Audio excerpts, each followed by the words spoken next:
കഴിഞ്ഞ ദിവസത്തെ ചില വാർത്തകൾ കണ്ടപ്പോൾ, ചാനൽ വാർത്തകൾ കണ്ടപ്പോൾ ചിരിക്കാനാണ് തോന്നിയത്. അതുപോലെ പിണറായി ആഭ്യന്തരമന്ത്രി പിണറായി വിജയൻ ഉത്തരവിട്ടിട്ട് ആവണമല്ലോ അങ്ങനെ സംഭവിക്കുന്നത്. പോലീസ് അദ്ദേഹത്തിന്റെ കീഴിലാണല്ലോ. അദ്ദേഹത്തിന്റെ ആഗ്രഹപ്രകാരം രാഹുൽ മാങ്കൂട്ടം MLA പിന്നാലെ നടക്കുന്ന ഷാഡോ പോലീസും അല്ലാത്ത പോലീസുമായ ചിലരുടെ നടപടികളും നിലപാടുകളും ഒക്കെ കണ്ടിട്ട് ചിരിയാണ് വന്നത് സത്യത്തിൽ. അതുപോലെ ഒരു അല്പം ദേഷ്യവും തോന്നി. കാരണം കേരളത്തിലെ സാധാരണക്കാരുടെ ജനങ്ങൾ അവരുടെ കാര്യം നോക്കാൻ പറ്റിയ പോലീസ് സന്നാഹം ഇവിടെ ഇല്ല. അത്രത്തോളം പോലീസ് സന്നാഹം ഇവിടെ ഇല്ല. 1984, 87 കാലഘട്ടങ്ങളിൽ എത്ര പോലീസുകാരോട് ഉണ്ടായിരുന്നോ ആ നമ്പർ ഓഫ് മാത്രമാണ് ഇന്ന് ഉള്ളത്. പക്ഷെ ഇന്ന് 3.5 കോടി ജനങ്ങളുണ്ട്. അത്രയും ആൾക്കാർക്ക് ഇത്രയും പോലീസുകാർ ഇല്ല എന്നുള്ളത് വസ്തുതയാണ്.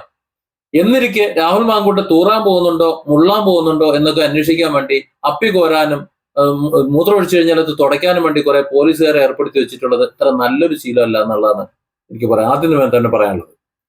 കഴിഞ്ഞ ദിവസം അദ്ദേഹത്തിന്റെ വീട്ടിൽ അദ്ദേഹം എങ്ങോട്ട് പോകുന്നു, എങ്ങോട്ട് വരുന്നു എന്നൊക്കെ അന്വേഷിക്കുന്നു.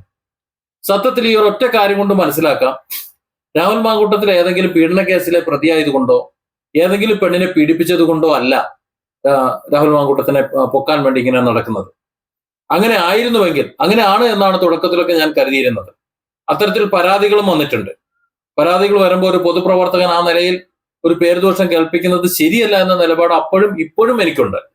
പക്ഷെ ഇപ്പോൾ ഈ നടപടികൾ കാണുമ്പോൾ, ഈ പോലീസ് നടപടികളും ഈ പേക്കൂത്തുകളും കാണുമ്പോൾ മനസ്സിലാകുന്നത് രാഹുൽ മാങ്കൂട്ടത്തെ അകത്താക്കാൻ വേണ്ടി മാത്രമാണ് എന്ന് തന്നെയാണ്. ഇപ്പൊ കഴിഞ്ഞ ദിവസം നടന്നെന്താ, 15-ാം തീയതി അവർ ഒറ്റ കാര്യം മതി, രാഹുൽ മാങ്കൂട്ടത്തിനെ അറസ്റ്റ് ചെയ്ത് കയ്യാമം വെച്ച് നാണം കെടുത്താൻ വേണ്ടിയിട്ട് മാത്രമാണ്, അല്ലെങ്കിൽ CPM-ന് മറ്റ് വിഷയങ്ങൾ, സ്വർണ്ണ കൊള്ള അടക്കമുള്ള കാര്യങ്ങൾ വാർത്തകളിൽ നിന്ന് മാറ്റി നിർത്താൻ വേണ്ടിയിട്ടാണ് രാഹുൽ മാങ്കൂട്ടത്തിനെ അറസ്റ്റ് ചെയ്യാൻ നിൽക്കുന്നത്, നിയമ നടപടികൾ മുതിരുന്നത് എന്നാണ്. അല്ലാതെ ഏതെങ്കിലും പെങ്കൊച്ചിനെ പീഡിപ്പിച്ചിട്ടോ മറ്റെന്തെങ്കിലും ചെയ്തിട്ടൊന്നും അല്ല.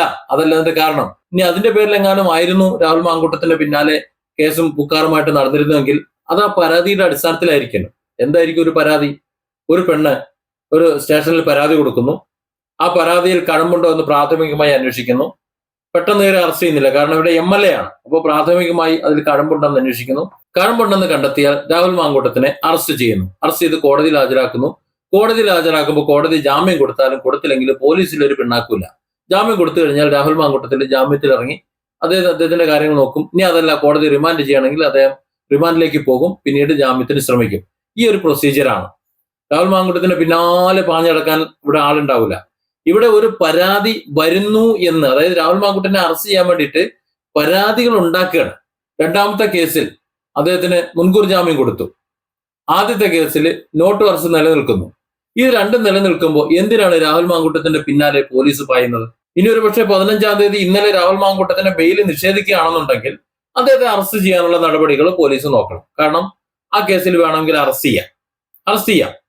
അത്രയേ ഉള്ളൂ. അതിനുശേഷമാണ് പോലീസിന്റെ നടപടികൾ നോക്കേണ്ടത്. അതല്ലാതെ രാഹുൽ മാങ്കൂട്ടത്തെ തുമ്മാൻ പോകണോ തൂറാൻ പോകണോ എന്നറിയാതെ ഇങ്ങനെ പിന്നാലെ എപ്പോഴും നടക്കേണ്ട വല്ല ആവശ്യമുണ്ടോ? ആവശ്യമില്ല. കാരണം അദ്ദേഹം നിയമത്തിന്റെ പരിരക്ഷയിലാണ് അദ്ദേഹം നടക്കുന്നത്. സാധാരണ ഇവിടെ അങ്ങനെയാണ് നടക്കുന്നത്. പക്ഷെ രാഹുൽ മാങ്കൂട്ടത്തിന്റെ കാര്യത്തിൽ അങ്ങനെയല്ല കാര്യങ്ങൾ പോയത്. അതുകൊണ്ടാണ് മനസ്സിലാകുന്നത് രാഹുലിനെ പൊക്കാൻ വേണ്ടി മാത്രമാണ് ഇവിടെ കാര്യങ്ങൾ നടക്കുന്നത് എന്ന്. ഇപ്പോഴും ഈ പറയുന്ന സമയത്ത് പോലും ഒരുപക്ഷെ രാഹുലിന്റെ പിന്നാലെ അങ്ങോട്ടും ഇങ്ങോട്ട് പായുന്നുണ്ടാവും. കഴിഞ്ഞ ദിവസം എന്താണ്, സ്കൂട്ടർ എടുത്ത് പോകുമ്പോൾ പോലീസുകാർ പിന്നാലെ പോകുന്നു. അയാൾ പോകുന്ന അമ്പലത്തിന് അങ്ങോട്ട് പോകുന്നു, തിരിച്ചു വരുന്നു. പോകുമ്പോൾ അങ്ങോട്ട് ഇങ്ങോട്ട് പോകുമ്പോഴേക്ക് പിന്നാലെ പോകുന്നു. എന്തപ്പോ കഥ? അയാളെന്താ വല്ല പിടികിട്ടാപ്പള്ളി വല്ലതും ആണോ? അയാൾ വീട്ടിൽ തന്നെ ഉണ്ടല്ലോ. അയാൾക്ക് അങ്ങോട്ടും ഇങ്ങോട്ടും പോകുന്നു വേണ്ടേ? എന്തിനാണ് അയാൾ ഫോളോ ചെയ്യേണ്ട ആവശ്യം? അയാൾ മുങ്ങിയാൽ ഇവർക്ക് എന്താ ചെയ്യുക? അയാൾ എങ്ങോട്ടെങ്കിലും പോയി അവരെ പിടിച്ച് തടയാൻ പറ്റുമോ? എങ്ങോട്ട്? വേറെ ഒരു ചാനൽ കഴിഞ്ഞ ദിവസം പറയുന്നു കേട്ടോ, പത്തനംതിട്ട ജില്ല വിട്ടുപോകരുതെന്ന് പറഞ്ഞു എന്നുള്ളത്. അങ്ങനെ പറഞ്ഞു എന്നുള്ളത് അങ്ങനെ ഒരു കോടതി ഉത്തരവുള്ളതായിട്ടൊന്നും എനിക്കറിയില്ല. അങ്ങനെയൊന്നും ഉണ്ടെന്ന് എനിക്ക് തോന്നുന്നുമില്ല. കാരണം അങ്ങനെ ജില്ല വിട്ടു പോകരുതെന്ന് പറയുന്നില്ല. കാരണം അദ്ദേഹം പാലക്കാട് MLA ആണെന്ന് കോടതിക്ക് മനസ്സിലാവൂലേ? അദ്ദേഹത്തിന്റെ മണ്ഡലത്തിലേക്ക് പോണ്ടേ? രാഹുൽ മാങ്കൂട്ടം എന്ന് പറഞ്ഞൊരു വ്യക്തിക്ക് പിന്നാലെ പോലീസ് ഇങ്ങനെ നടക്കുക. കാരണം എപ്പോഴാണ് ഒരു കേസ് വരുന്നത് അപ്പോൾ അറസ്റ്റ് ചെയ്യണം. അപ്പൊ അറസ്റ്റ് ചെയ്യാൻ വേണ്ടിയിട്ട് ഇയാളെ പിന്നാലെ തന്നെ നടക്കാം. ഒരു 3-4 വണ്ടി അയാളെ പിന്നാലെ അവിടെ ഇവിടെയായിട്ട് ഇങ്ങനെ സ്ഥാപിച്ചു വിട്ടു. അങ്ങോട്ട് പോകുന്നു, ഇങ്ങോട്ട് പോകുന്നു, എങ്ങോട്ട് പോകുന്നു നോക്കി ഇങ്ങനെ വെച്ചോണ്ടിരിക്കുക. എവിടെയെങ്കിലും പോകുന്ന വഴിക്ക് എവിടെയെങ്കിലും ഒരു കള്ളക്കേസ് കൊടുക്കാൻ ഒരു വകുപ്പ് ഉണ്ടെന്നുണ്ടെങ്കിൽ അവിടെ ഇട്ട് അറസ്റ്റ് ചെയ്യുക. പണ്ട് ഈ പണി ഷാജസ്കറിയന്റെ പിന്നാലെ ആയിരുന്നു. അങ്ങനെയായിരുന്നു ഷാജസ്കറിയന്റെ പിന്നാലെ. കോടതിയിൽ ഒരു കേസിന്റെ മുൻകൂർ ജാമ്യാപേക്ഷ കൊടുത്തിട്ടുണ്ട്. മുൻകൂർ ജാമ്യാപേക്ഷ ഇരിക്കുമ്പോൾ തന്നെ മറ്റൊരു കേസിൽ ജാമ്യം കിട്ടിയപ്പോൾ പോലീസ് സ്റ്റേഷനിൽ ഹാജരാകണമെന്നുണ്ട്.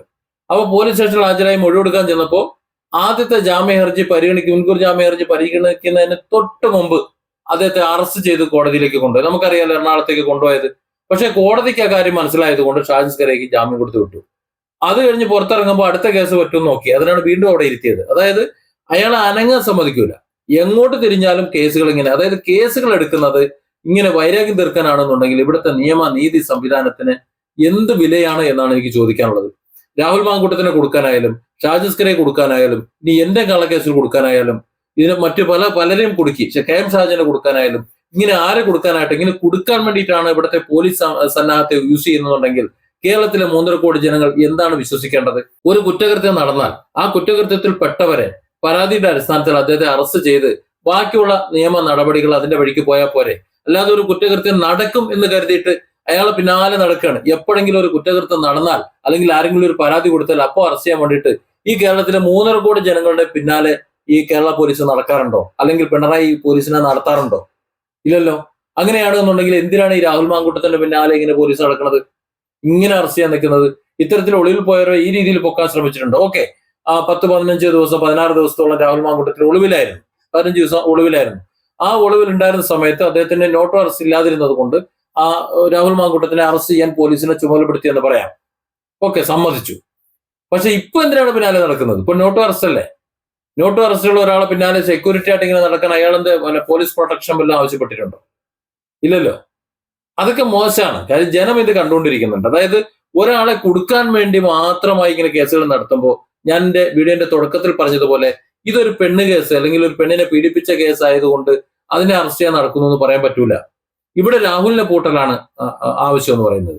രാഹുലിനെ പൂട്ടാനായതുകൊണ്ട് ഈ കേസിൽ അല്ലെങ്കിൽ ആ ഇല്ലെങ്കിൽ പുതിയൊരു കേസ് ഉണ്ടാക്കിയിട്ട് എങ്ങനെയെങ്കിലും പൂട്ടണം.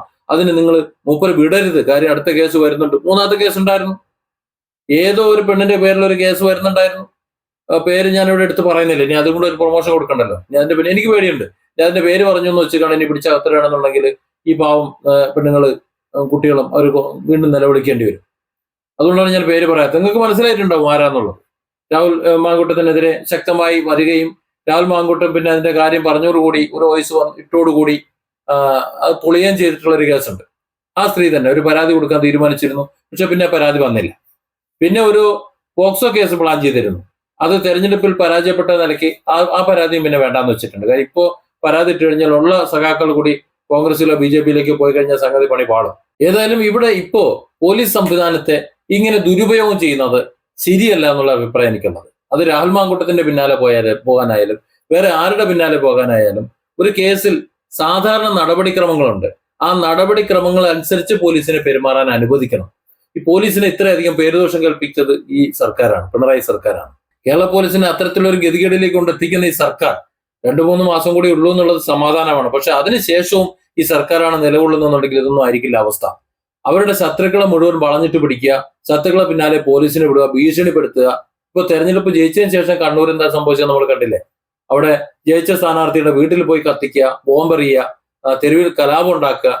ഇതൊക്കെ നമ്മൾ കണ്ടതാണ്. അത്തരം കാര്യങ്ങളൊക്കെ നമ്മൾ കണ്ടതാണ്. അതിന്റെ എല്ലാം കൂട്ടത്തിലാണ് തങ്ങളെ എതിരാളികൾ, തങ്ങൾക്ക് ശത്രുവായിട്ട് വരുന്ന ആര് തന്നെ ആയിരുന്നാലും അവരെ മുച്ചൂട് നശിപ്പിക്കാൻ വേണ്ടി കേരളത്തിലെ നിയമ സംവിധാനത്തെ കൂടി ഉപയോഗിക്കുക എന്നുള്ളത്. അയാളെ അറസ്റ്റ് ചെയ്യാൻ നിയമപരമായ ഒരു സാധ്യത ഉള്ള സമയത്ത് അദ്ദേഹത്തെ കണ്ടെത്തുക, അറസ്റ്റ് ചെയ്യുക. അതിനു മുമ്പ് ഒരു സാധ്യത വരുന്നുണ്ട്, ഒരു കേസ് വരാനുണ്ട്, ഇനി അങ്ങനെ നോക്കുക ഇങ്ങനെ നോക്കുക, ഇയാളെ പിന്നാലെ നടക്കാം, തക്കം കിട്ടുമ്പോൾ പൊക്കി അകത്തിടാം എന്നത് സത്യത്തിൽ കേരളത്തിലെ ജനങ്ങൾക്ക് മനസ്സിലാകുന്നുണ്ട്. അങ്ങനെ മനസ്സിലായതിന്റെ ഒരു ഭാഗമാണ് ഈ തെരഞ്ഞെടുപ്പിന്റെ ഫലം എന്ന് പറയുന്നത്.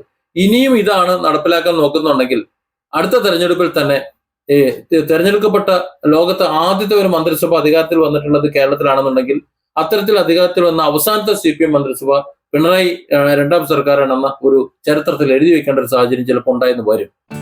Different angles. Don't forget to subscribe and support this channel.